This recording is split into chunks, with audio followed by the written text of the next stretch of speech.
आपल्या पोटच्या मुलीचं लग्न करण्याचा विचार असेल तर थांबा, ही घटना अर्जंट पहा, कारण तुम्ही घटना जाणून घेताच कपाळाला हात लावाल. हे असं एवढं भयानक कसं घडलं असं तुम्ही स्वतःला म्हणाल.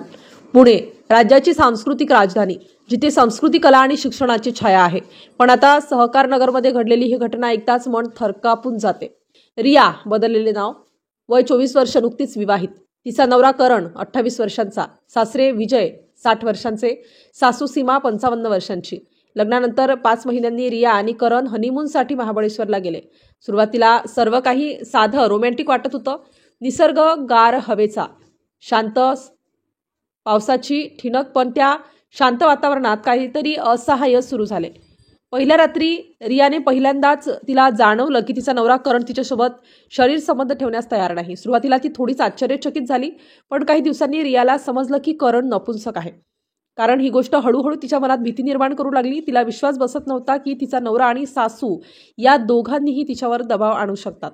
घरात परतल्यावर दबाव वाढू लागला. सासू सीमा रियाच्या जवळ येते. चेहऱ्यावर गंभीरपणा, आवाजात थरकावणारा टोन.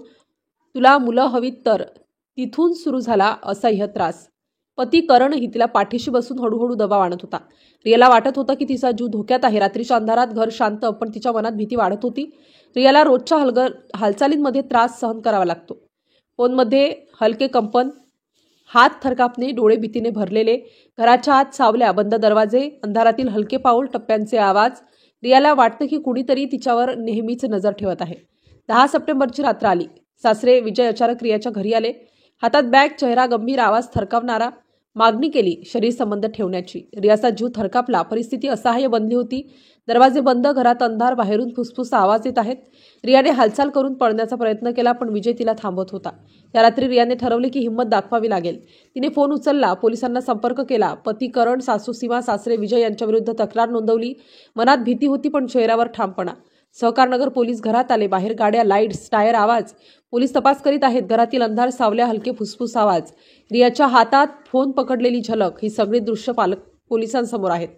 पोलीस फाईल्स तपासत आहेत, फोटो घेत आहेत, पुरावे जमा करत आहेत. रियाच्या डोळ्यात भय आणि ठामपणा दोन्ही दिसत आहेत. घरात अजूनही अंधार आहे, पण रियाने धाडस दाखवले आहे.